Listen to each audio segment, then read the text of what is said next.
Y тэнцүү шулууны хувьд тэг шимттэй хувиргаад дараа нь координатын хувьд цагийн зүүнний дагуу 90 градусаар эргүүлэх хувиргалтын матрицыг олоо гинэ.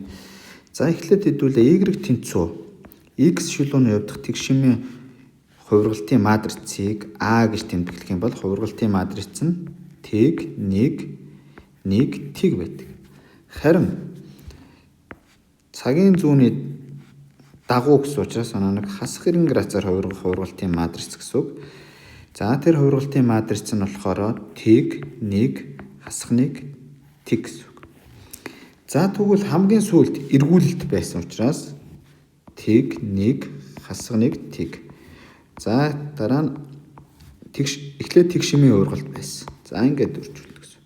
За энэ хоёр матрицыг үржүүлчихээр бидний тэр эцсийн хувиргалтын матриц гарч ирнэ. Ингээд 1 тэг хасах 1 гэсэн матриц гарч ирнэ.